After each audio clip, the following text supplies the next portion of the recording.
할렐루야.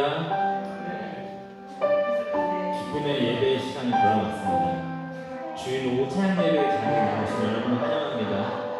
함께 이 시간 주님께 우리가 예배자임을 고백하며 만나는 시간 되겠습니다.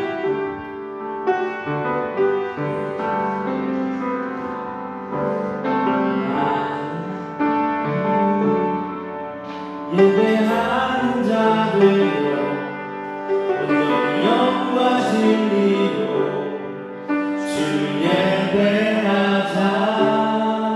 주가 우리와 함께 영원히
여러분 하나님 사랑하십니까? 여러분 옆에 형제 자매분 사랑하십니까? 그럼 우리 이 모임 가운데 드려지는 이 예배가 이게 가장 큰 기쁨이 되고 소망합니다.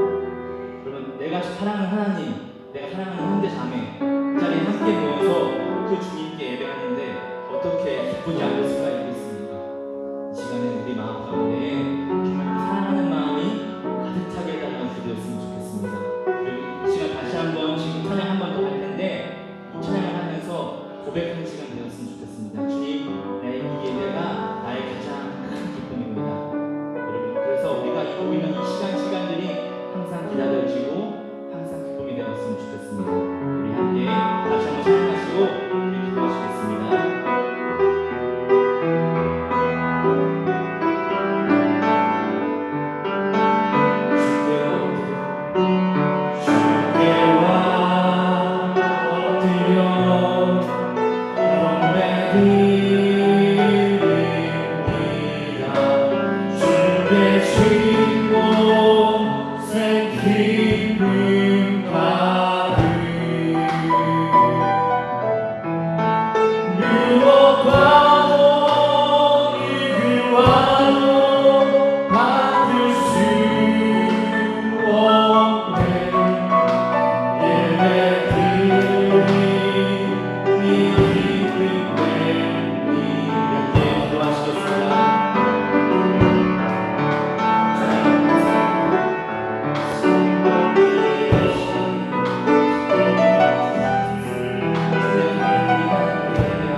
우리 시간 함께 말씀 보시겠습니다. 오늘 보실 말씀은 로마서 1장 1절로 6절 말씀입니다. 로마서 1장 1절 6절 말씀을 제가 읽어드리겠습니다.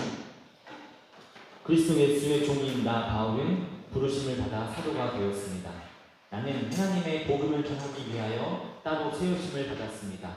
이 복음은 하나님께서 예언자들을 통하여 성경에 미리 약속하신 것으로 그의 아들을 두고 하신 말씀입니다.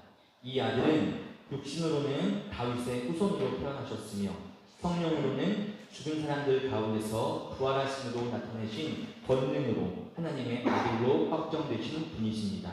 그는 곧 우리 주 예수 그리스도이십니다. 우리는 그를 통하여 은혜를 입어 사도의 직분을 받았습니다. 그것은 우리가 그 이름을 전하여 모든 민족이 믿고 순종하게 하려는 것입니다. 여러분도 그들 가운데 들어있어서 예수 그리스도의 부르심을 받은 사람이 되었습니다. 아멘.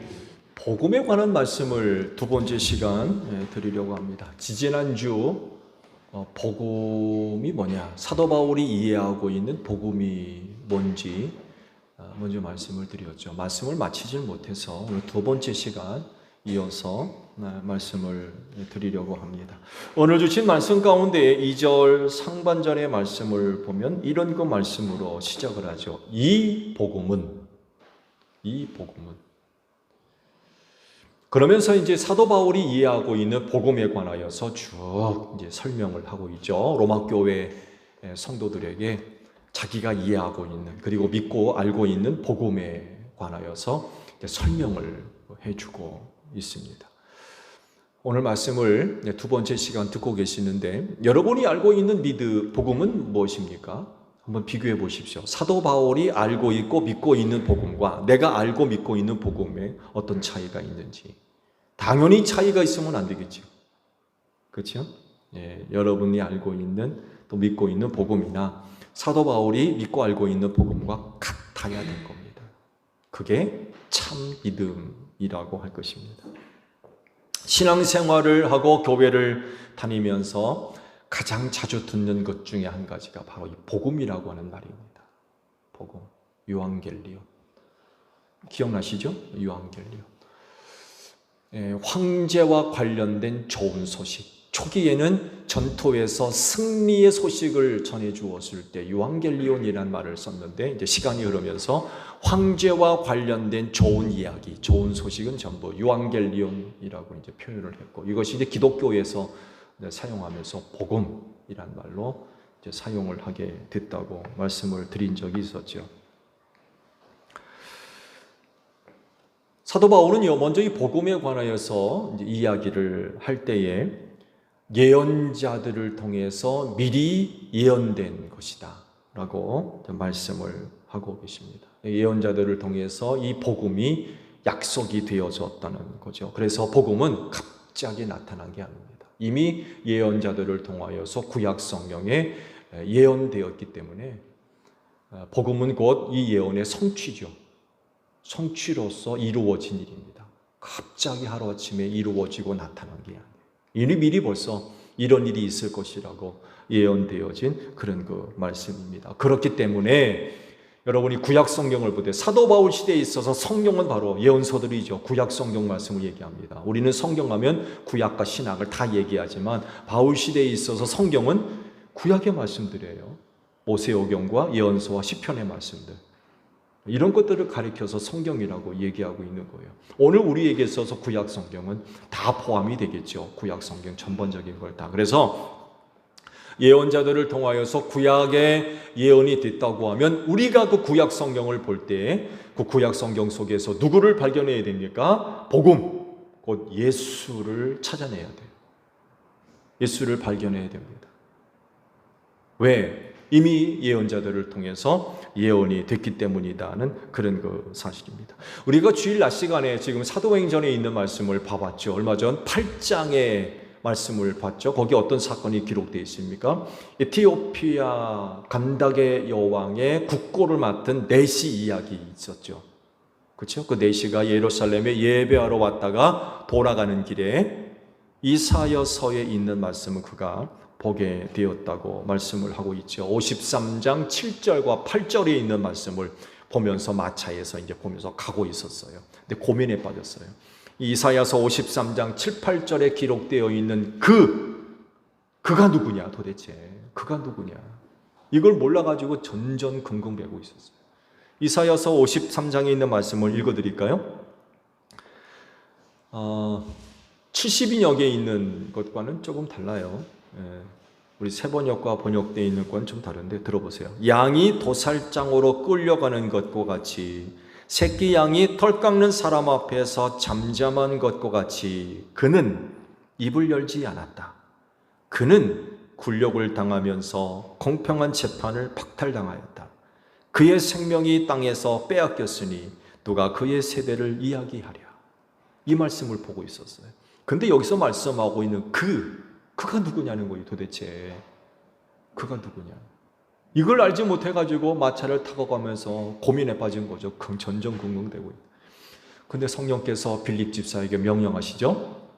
예루살렘에서 가사로 내려가는 그 광야길로 가라 라고 명령하시죠.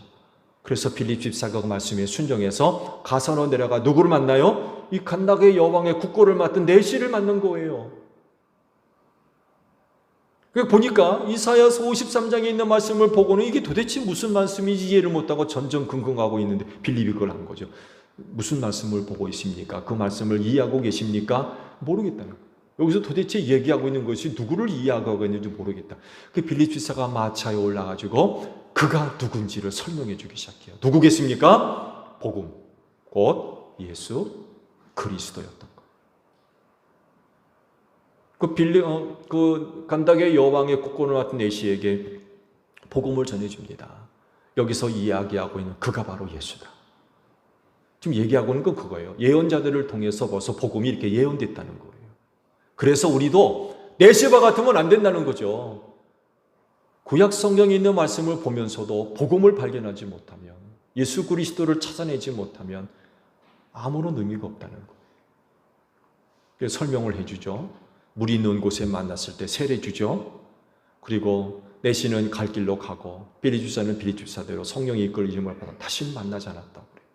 근데 훗날 아프리카에서 놀라운 일이 벌어지죠. 아프리카에서 가장 오래된 교회가 에티오피아에 세워집니다.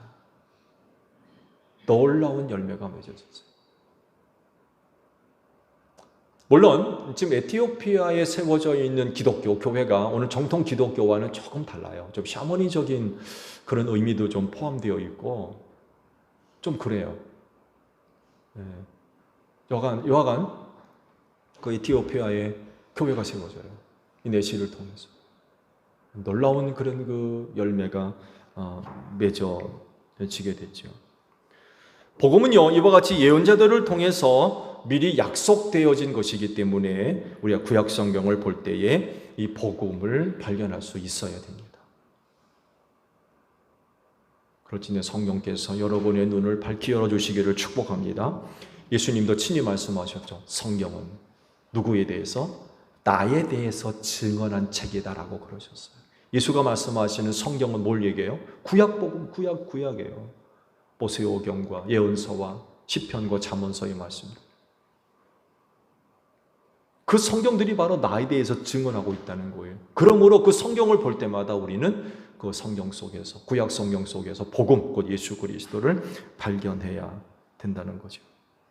그렇게 예언을 통해서, 그리고 예언의 성취를 통해서 이 세상에 나타난 것이 복음이며 그 복음이 바로 예수 그리스도라는 것입니다. 이 복음에 관해서 사도 바울이 두 가지로 설명합니다. 지지난주 첫 번째 말씀을 드렸죠. 복음을 인간적으로 설명을 하세요. 혈통적으로, 사람으로 설명을 하십니다. 즉 복음은 육신적으로 다윗의 후손으로 오셨다라고 설명을 하고 있습니다. 그래서 예수님을 부를 때 뭐라고 부릅니까? 다윗의 자손이라고 별칭을 부릅니다. 다윗의 자손 예수요. 이게 뭘 얘기하느냐? 복음은 다윗의 후손, 사람으로 왔다는 얘기예요. 복음은 곧 사람이셨다는 거죠. 여러분, 예수는 사람입니다. 우리와 똑같이 살과 뼈와 피를 갖고 있는 우리와 똑같은 사람이셨어요. 다윗의 후손으로 오셨기 때문에.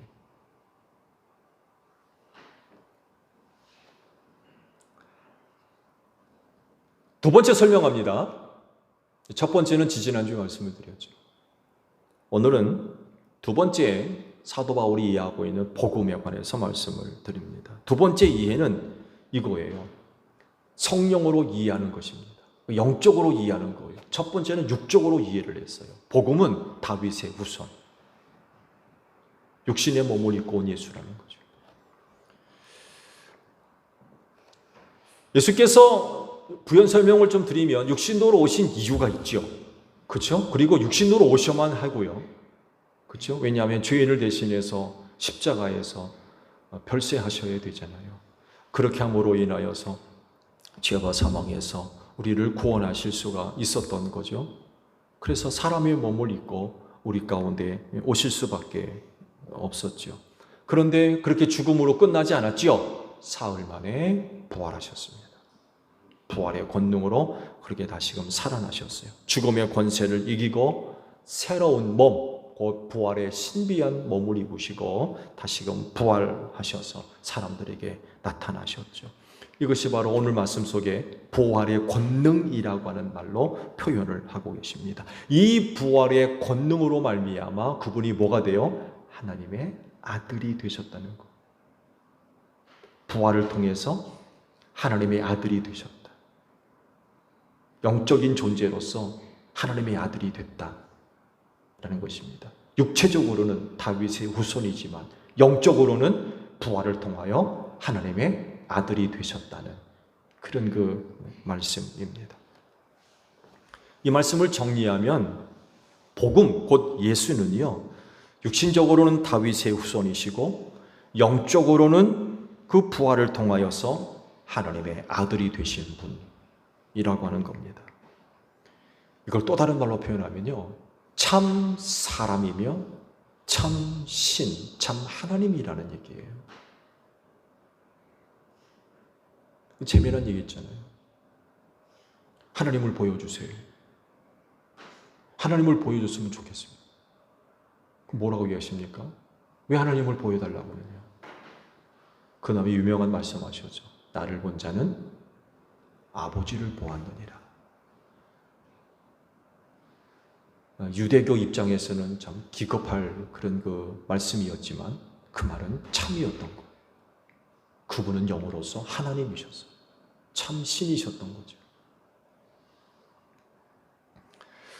그래서 복음은 신비예요. 복음은. 왜냐하면 한 존재 안에 서로 다른 양성이 존재할 수 없기 때문에 그렇습니다. 이건 뭐 과학적으로도 분석이 안 되고요. 인간의 이해로도 이게 파악이 안 돼요. 이해가 될 수가 없는 거예요. 인간이면 인간이지 인간이 어떻게 하나님입니까? 그렇잖아요. 이건 성립될 수가 없어요. 이렇게 존재할 수가 없는 거예요. 말씀드린 대로 사람이면 사람이지 그 사람이 어떻게 하나님이에요? 이거는 성립될 수 없는 거죠. 근데 성립될 수 없는 게 복음이었던 거예요. 그리고 역사 속에 그분이 실제하셨던 거죠. 예수가. 사람이 되셨죠. 그래서 배고프셨어요. 슬프면 우셨고요. 눈물을 흘리셨잖아요. 아파하셨고요. 고통당하셨고 피를 흘리셨어요.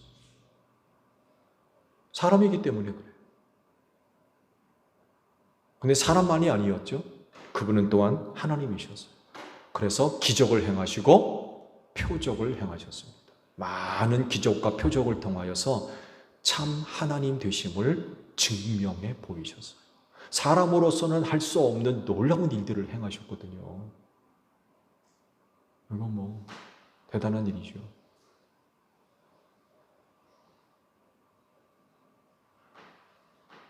그런 것들을 보여주시면서 믿게 하신 거죠. 그런 것들을 행하시면서 믿게 하셨어요. 그래서 말씀을 드린 대로 복음은 신비입니다. 이해할 수 있는 게 아니에요. 정말 그 성령께서 믿게 하심을 따라 믿는 것이지 이해해서 믿는 게 아니에요. 신비이기 때문에 그래요. 믿는 자는 복된 줄로 믿습니다. 세상에 있는 어떤 사람도 이렇게 서로 다른 양성이 함께 할 수 없습니다. 그렇지만 예수님은 참 인간이며 참 하나님으로 우리 가운데 같이 계셨던 분이죠. 그게 바로 복음이라고 하는 것입니다. 자, 또 질문을 드리죠. 복음이 뭐예요? 여러분이 또 믿고 알고 있는 복음은 어떤 겁니까? 사도 바울이 이해하고 있는 복음에 관해서 제가 쭉 말씀을 드렸어요. 예언자를 통해서 예언된 말씀이며 다윗의 후손이고 부활을 통해서 하나님의 아들이 되신 분이다. 이게 사도 바울이 이해한 복음이었어요. 예수 믿으시죠? 곧 복음을 믿는다는 얘기예요. 그러면 여러분이 믿고 있는 복음은 어떤 겁니까? 어떤 내용들을 갖고 계십니까? 사도 바울과 같습니까? 틀립니까? 같아야 될 줄로 믿습니다. 이 다르면 이거 곤란한 거예요. 그건 다른 거 믿는 겁니다. 여러분이 믿고 알고 있는 복음이 사도 바울이 기록하고 있는 이 말씀과 다르다면은 나는 지금 다른 복음을 믿고 있는 거예요. 이건 놀랍게도 이런 믿음을 갖고서는 천국 가겠어요? 다른 믿음인데? 여러분 다른 믿음 갖고 어떻게 구원받습니까?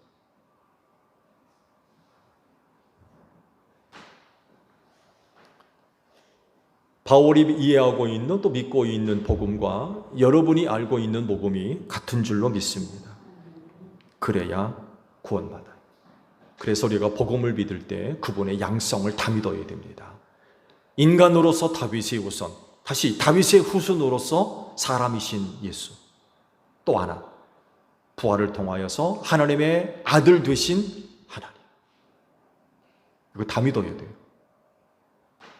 참 인간이며 참 하나님 되심을 다 믿어야 돼요. 복음을 믿는다는 건 이 두 가지를 다 믿는다는 거예요. 어느 것 하나만 믿어서는 온전한 신앙이라 할 수 없어요. 고대 이단들이 이 부분에 있어서 굉장히 어려워했어요.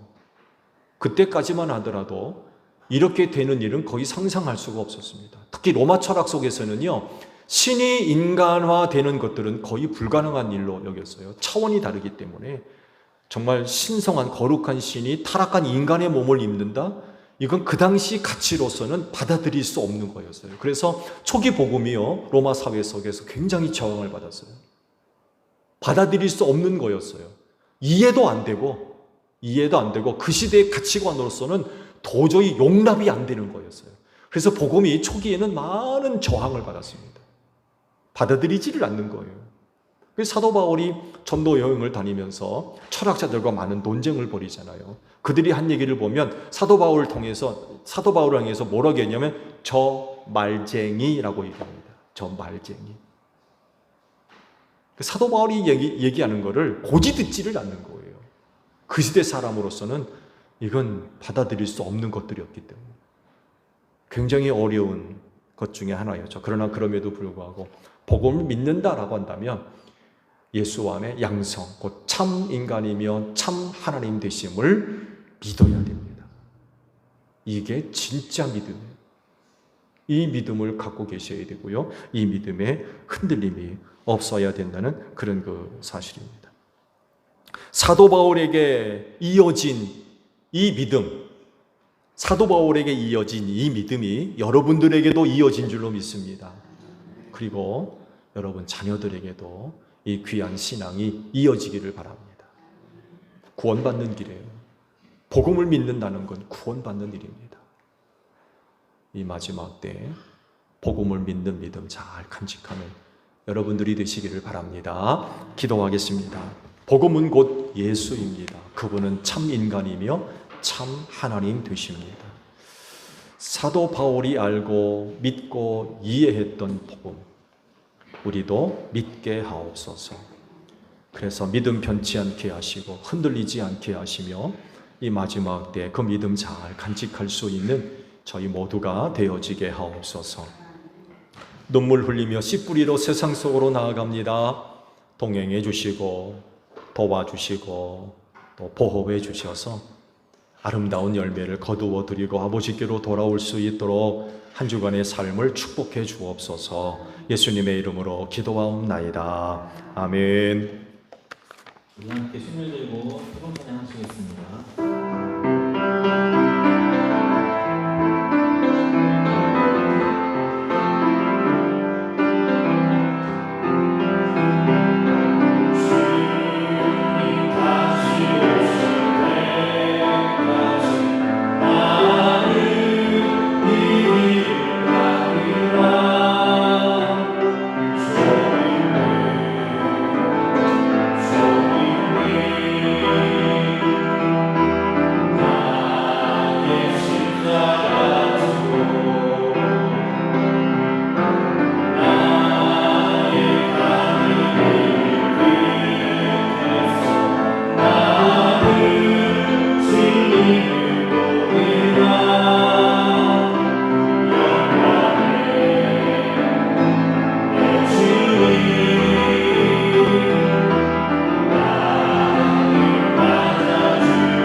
수고했어.